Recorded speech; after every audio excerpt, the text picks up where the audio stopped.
guys, welcome to City Church Online. It's such an honor to have you joining with us, whether you're on Facebook Live or YouTube or a podcast. It's always a joy to gather. Hey, if you're new to City Church, you can text the word new to the number on the screen, and we would love to help you get connected in community, help you take some next steps, and connect with you in any way that's helpful to you in this season. Now, I know that the video you just watched was super weird, and that was on purpose because I asked our tech team to throw that in as a throwback from a series that we did 2 years ago almost as we launched City Church. We did this series called Have You Ever Seen a Purple Cow? And it was built off of this book by Seth Godin. And I'll just ask the question to kind of bring you up to speed. Have you personally ever seen a purple cow? Odds are you probably haven't. But you've probably seen a lot of normal cows in your lifetime, right? So I want you to imagine that you're driving down some nice backcountry road, and there's winding and hilly, and there's all these cows, right? Black and white cows. And the reality is, you've seen one cow, you've seen them all, right? I mean, there's nothing spectacular going on. So you see one cow like, wow, look at all the cows, and you just kind of tune out.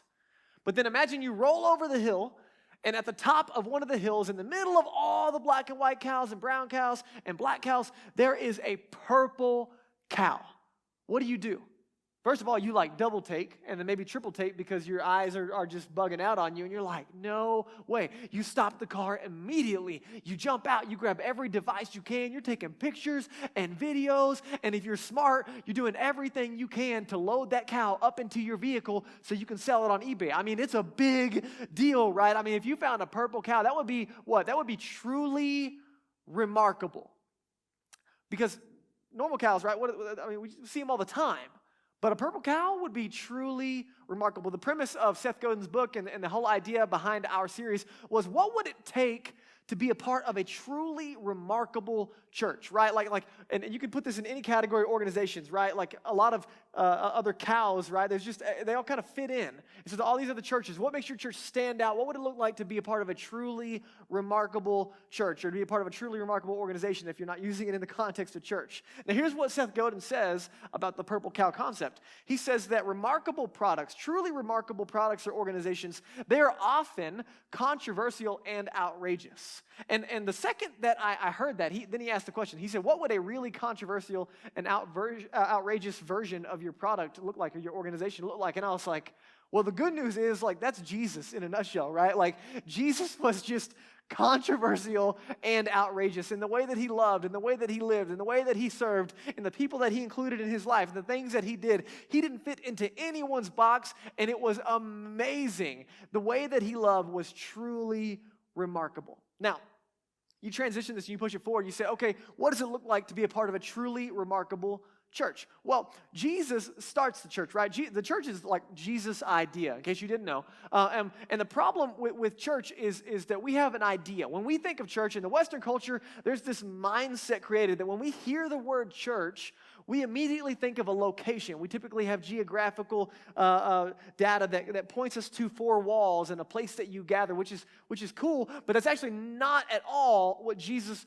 was intending when he used the word church. The word church in the Greek is ekklesia. It literally means a gathering of people that are there for a specific purpose. And so it has very little to do with a location, and has way more to do with a movement of people. And so Jesus said, hey, I'm going to start my church, and there's one thing that my church is going to be characterized by. There's one thing that's going to distinguish it in the world. There's one thing that's going to make it stand out. It's going to be this purple cow, if you will. And sure enough, when the church launches, it turns into such a movement that the book of Acts records it as so disruptive, so outrageous, so controversial in all the right ways that these guys were like turning the world upside down.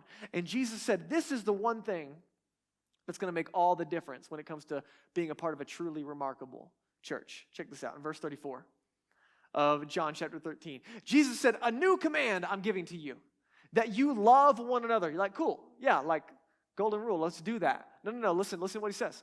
Love one another just as I have loved you. You also are to love one another. Whoa, hold on. Because how did Jesus love? You know the problem with our love and the Western idea of love and the love of Jesus? Our love is very transactional, right? Like, I'm going to love you when you love me, and I'm going to withhold love if you don't deserve it. And we have a very transactional culture when it comes to love. But you know what? Jesus didn't love in a transactional manner. His love was sacrificial. It was no matter what your performance, your behavior, or no matter what you're doing, whether you merit it or not, I'm going to love you anyway. He said, you need to love one another like I have loved you. By this, check this out. By this, all people, the whole world will know that you're my disciples, my followers, if you have love for one another. He said the whole world is going to know. The whole world is going to take notice that you're my followers by this one singular idea. So you got to ask the question, man, can you and I love like that? You're like, I don't know. Let's talk about it. Honestly, guys, this is so challenging because what Jesus is inviting us into, quite frankly, it's supernatural. It's beyond us. I mean, it's so outside of our ability and capacity. Now, imagine a community of people coming together and living and loving in such a way that they look just like Jesus. Imagine a community of people coming together and loving in a sacrificial way, day in and day out, week in and week out. And that is the invitation of Jesus. He says, you want to know what's going to be truly remarkable in the world? When you abandon transactional love, and you embrace sacrificial love. He said, the whole world is going to take notice. That's going to be amazing and truly remarkable. You know what the problem is? For a lot of people, they hear the word church, they hear the idea of church, and immediately there's like this religious like reference and paradigm that sits in over our minds. And this might be you. When you think of church, you have this religious category of like a business transaction.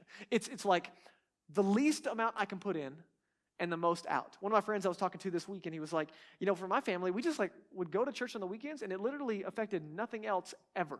Like there was nothing happening ever except for attend for an hour and leave. Right? There's this business transaction idea of church where you just show up, least amount in, most out of it. Hopefully I'm scoring some good points with the big man upstairs. But that's not what Jesus invites us into. He invites us into relationship, not religion. And part of that relationship is in the dynamic of family. What does family do? Family doesn't show up and say, what can I, the least in, the most out. Family says, how can I contribute? How can I help? How can I serve? How can I love? How can I be a part of this? And the love of Jesus here, it doesn't look for loopholes like a transactional love does. I want you to imagine this outrageous love active in your life and active in the community around you. And then imagine a city that you're placed in. Imagine Boulder, Colorado, that's looking on at the community at City Church. And they could still be critical of our beliefs, right? You might have some friends and family, neighbors, coworkers that look on and say, I don't know if I believe everything they believe, but man,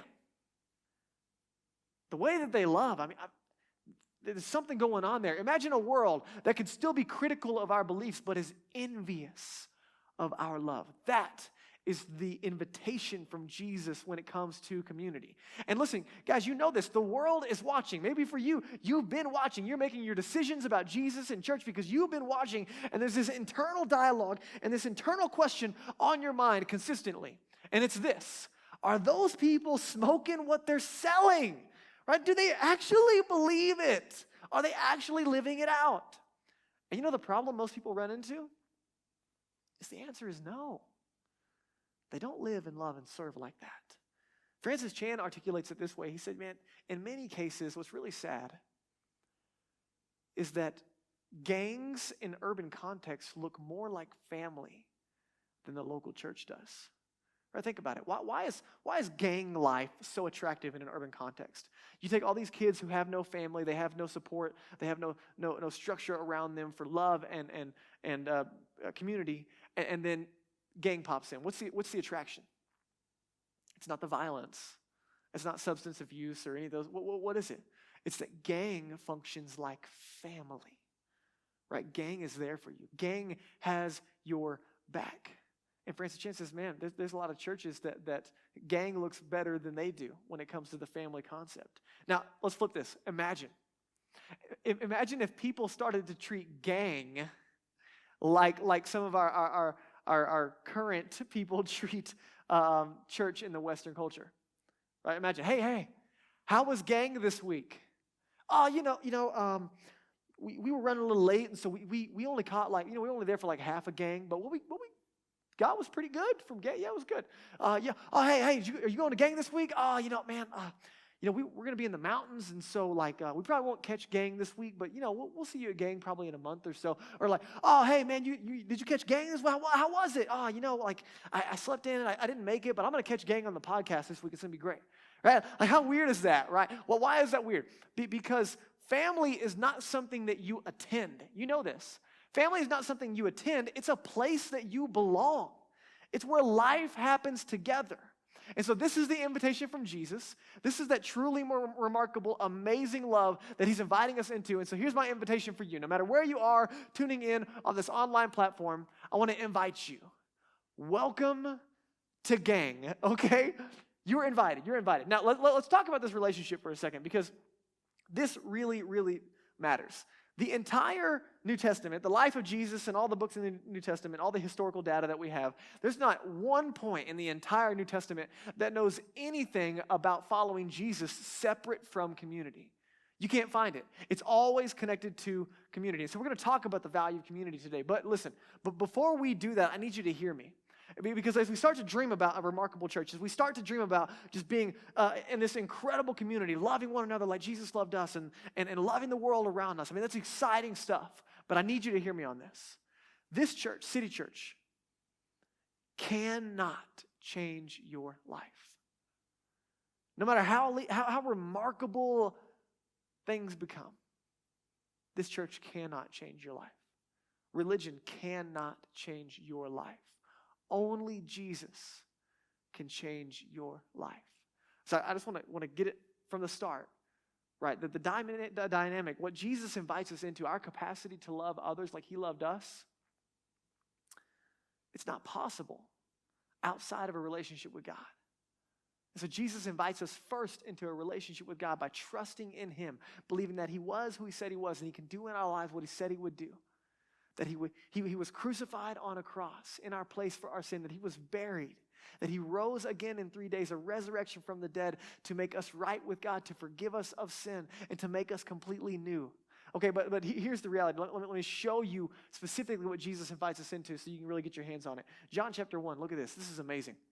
But to all who believed, just what we were talking about, every single individual who believes in Jesus and accepts him, John, one of Jesus' closest friends, tells us that in that moment, when you and I choose to follow Jesus, to ask him to save us and set us free, he gives us the right to become children of God. That word right is a judicial term. It literally means to grant liberty or authority. So let me help you understand this context a little better. This is a picture of two of our staff members. This is Daniel and Michelle Hessler.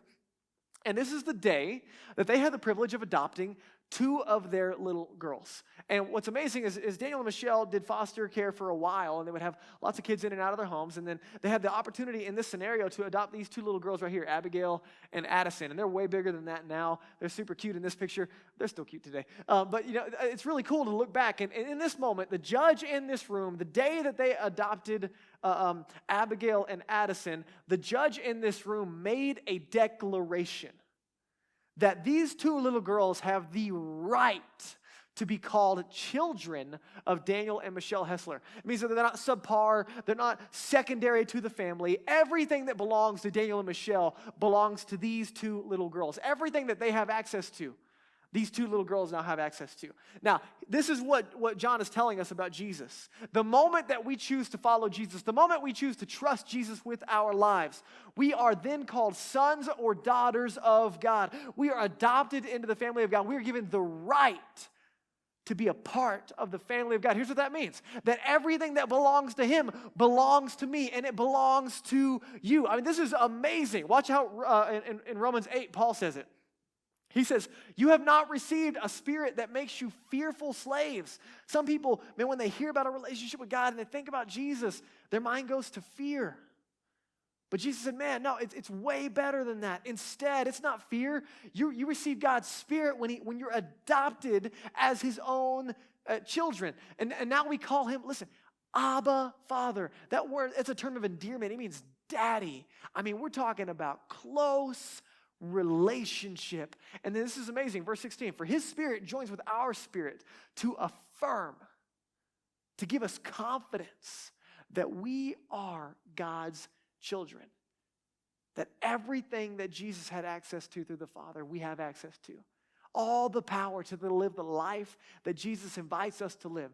The ability to love one another like Jesus loved us is made accessible the moment we trust in Jesus. We're given the right. Here's what this means. Following Jesus means that you belong to the family of God. If you made a decision to follow Jesus, you belong to the family of God. If you're thinking about it, this is part of it. And I need you to hear me. You don't work your way in, right? Your status in the family is solely dependent on your position and not your performance. It's what Jesus did for you and your decision to trust in him.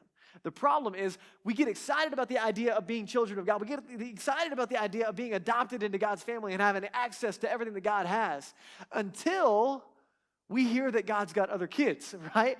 There's some people that are like, oh, dang, like I was really looking forward to that like solo kid life. Like I want to be an only child. I didn't know that was part of the deal. There's some people that really struggle. They really get stuck and they're like, man, I love Jesus. I want to follow Jesus. I love God. It's great. But I'm just not sure how I feel about his family. Like I don't know if I want anything to do with them. That's so weird. Think about it in the context of a marriage. If you get married, the two of you become family. Right? But not only do the two of you become family, but what happens? There's also a few other people a part of the deal, right? On both sides of that relationship, there's a few people that are included in that relationship, right? You don't get to choose whether you like it or not. You get more family as a result of that relationship. It's the same invitation from Jesus. What that means is if you made a decision to follow Jesus, not only are you a part of the family of God, but that means you got me. You're welcome, right? You're like, oh man, like I didn't know that was a part of the deal. I should have read the fine print, right? Listen, it's really amazing, but here's the problem. The reason that people struggle with this is because they've had negative experiences with God's family in the past. And listen, if that's you, I just want to say I get it. I totally get it. But let me just challenge you a little bit, okay? Just because you have a negative experience in the past, it doesn't mean that it dismantles the entire capacity for something in the future. Like think about it. Let's just say that you grew up in a dysfunctional family. Just because you had a dysfunctional family growing up, does that mean that you can never have a healthy family in the future? Absolutely not. No, actually it means that you fight for that, right? In the same way, just because you have a negative experience in the past, no matter how painful it is, man, I totally get it. But it doesn't mean that there's not hope for a healthy family in the future. And listen, at City Church, we're not claiming to be perfect, right? We're not inviting you into a community where we're never going to hurt your feelings. Honestly, listen, you hang out with me long enough, I'm going to let you down. I'm going to hurt your feelings. I'm going to do something stupid or say something stupid. I mean, just ask my wife, Danielle. I mean, she'll let you know, right? There's plenty that you're getting with me. And you're not invited into perfect community. You're invited into community together with Jesus and one another, recognizing we're not perfect, but man, we're committed to one another. And so I want you to think about it. You and I will never know the best that God has for us apart from a relationship with God as Father and his family. That's the invitation from Jesus. Last week I introduced a definition of humility. I said that humility is very simply acknowledging or praying, God, I need you. But humility is also saying, I need others too. That's the invitation. So let me give you a vision because as we think about what it looks like to be a part of a truly remarkable church, I want you to have a vision of what could be. Check this out, John chapter 14. In John chapter 14, Jesus says this, if you love me, John 15:12, this is my command. Love each other in the same way that I have loved you. Now, this is a bookend. I introduced John 13 on the front end, right, of Jesus saying the exact same thing. Love each other in the same way that I have loved you. Right before this, in John 14, what I was just reading you, Jesus said, hey, if you love me, obey my commands, meaning the overflow. The motive is love. Out of our relationship with Jesus, the motive is that I'm going to follow him. I'm going to obey him. And so on both ends of this statement, Jesus said, hey, I want you to love each other like I have loved you. Everybody's like, yeah, we got it, Jesus, cool. He's like, okay, so if you love me, you're going to obey me, right? Yeah, we love you, Jesus, we're going to obey you. Okay, if you love me, you're going to obey me. Jesus says it 5 different times between John 13 and John 15. And everybody's like, yeah, Jesus, we love you, we're going to obey you. Okay, you got it? Yeah, we're with you, Jesus, okay. This is my command. You want to love me and obey me? You want to follow me? You want to get it right? This is it. Jesus is building a really simple invitation. Love each other in the same way that I have loved you. Jesus makes it so simple. Out of the overflow of your relationship with God, you're going to love one another. You're going to love God, and you're going to love people. Here's why this is important. Because the first obvious external evidence of my internal relationship with God is the way that I love the people around me. One of Jesus' closest friends, his name was John, he said, it's really inconsistent when we say that we love God who we can't see, and then we don't love the people in front of us that we can see. So that's not how it works. And the rest of the world would agree, right? So let me challenge you for a second. How are we going to love each other like Jesus loved us? How are we going to move from transactional love to sacrificial love? Because, I mean, this is hard, right? But here's the invitation. Because of God's love for me, because of God's love working in and through me, it means that I can show up and love you, and I don't need anything back from you. Transactional love says that I'll love you as long as you love me, or you meet my needs, or you do whatever I need you to do. But sacrificial love says that I can love you regardless of what you're doing. So what that means is that I don't have to show up in expectation of your love for me. Imagine a community like this, where people are showing up in community, and rather than an expectation to get, they're showing up to give. They're not consumers, they're contributors. That this is not transactional. I'm showing up to let the love of Jesus, the sacrificial love, to flow out of me. I'm going to show up. I'm going to love. I'm going to serve. I'm going to give. I'm going to forgive. I'm going to challenge. I'm going to call up. I'm going to step out. Regardless of what I'm receiving from you, I'm going to love you because it's the love of Jesus working in and through me. And I'm going to trust Jesus to fill the gaps in my heart, my mind, and my soul if my needs aren't being met. But you know what's amazing? If you and I embrace this kind of love, sacrificial love, not transactional love, if we embrace this sacrificial love, imagine a community of people coming together on the weekends in our large groups and in our city groups all over the city. Imagine people getting together, showing up with sacrificial love. You know what's going to happen? Just the natural overflow. When I don't show up for myself, you know what God's going to do? He's going to use the love of other people. He's going to be pouring His love and His grace out through other people into my life anyway. Even though I didn't show up for it, I'm going to get it anyway. Isn't that amazing? When I don't show up for myself, God's still going to meet me in that space. Right? This is the invitation from Jesus. This is the purple cow, OG, truly remarkable invitation. This crazy, stick with it, fight for it, make it right, forgive, be honest, have hard conversations, late nights, early mornings, sacrificials, highs, lows, 3 a.m. friends kind of love. Imagine a community of people loving and serving one another in that way. You know what the world needs right now? A fresh experience of the love of God through the people of God. Imagine your friends, your coworkers, your neighbors, your family, still being critical of what you believe, but envious of your love. You see, Paul called the church the body. The body. How do you know that I'm real? How do you know that I'm real? It's because I have a body, right? It's how you know that I'm real. Let me ask you a question. How does the world know that God is real? They've got to see His body. That's the invitation. That people look on and they say, man, there must be something to this Jesus thing because it's like I can see Him in them. Let me show you 1 John chapter 4. No one has ever seen God. But if we love each other, God lives in us and His love is brought to full expression in us. So I gave you a vision. Man, would you be a part of helping us see a truly remarkable church continue to grow? I'm going to invite Daniel up. I gave you a vision. Now I want to give you a verb, okay? I gave you a vision. I'm going to give you a verb. Check it out. Acts chapter 2, verse 42.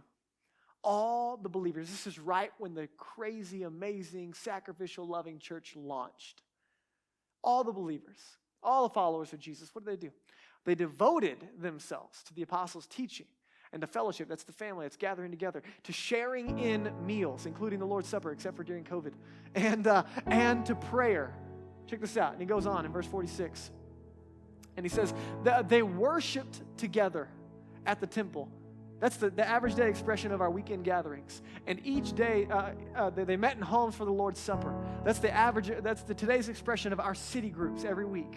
They gathered together, they met in homes, they shared their meals with great joy and generosity, all the while praising God and enjoying the goodwill of all the people. That's the favor in the city around them. And each day, the overflow of their relationship with God and their relationship with one another is that God was adding to their fellowship, their family, those who were being saved. More and more people were coming into the family of God because the family of God was doing what it was always supposed to be doing, loving one another like Jesus loved them. You know the verb that I want to give you? The verb that we see in Acts chapter 2 is devoted. They were devoted. What that means is, man, they just kept showing up. There wasn't a program. They didn't have it all figured out. Listen, we have weekends and groups. We gather on the weekends. We have city groups all across our city, and we invite you into that community. It's weekends and groups and weekends and groups. And through those expressions, we're gathering together to love one another like Jesus loved us. And sometimes, man, the biggest fight is just showing up. So can I encourage you to take a step in that direction? Let me ask you a question. Why is this such a big deal? Because you and I will never know God's best for us and for our families apart from community. Listen, we believe in city groups so much that if you only have one time slot to give a week, we would say, hey, don't come to a weekend gathering, go to a city group. Community is that important, face to face, not shoulder to shoulder only. So let me ask you some questions, okay, as we reflect and close. Wherever you are today, listen, you're invited. Like you're invited no matter where you are on your spiritual journey. You're first invited into a relationship with God by trusting in Jesus. You're invited into the family of God by trusting in Jesus. You're invited into this family. You're invited into city groups and into teams and into serving together. In whatever way, you're invited into this family. So here's my invitation for you today. Welcome to gang. Come on in. Let's do this thing together.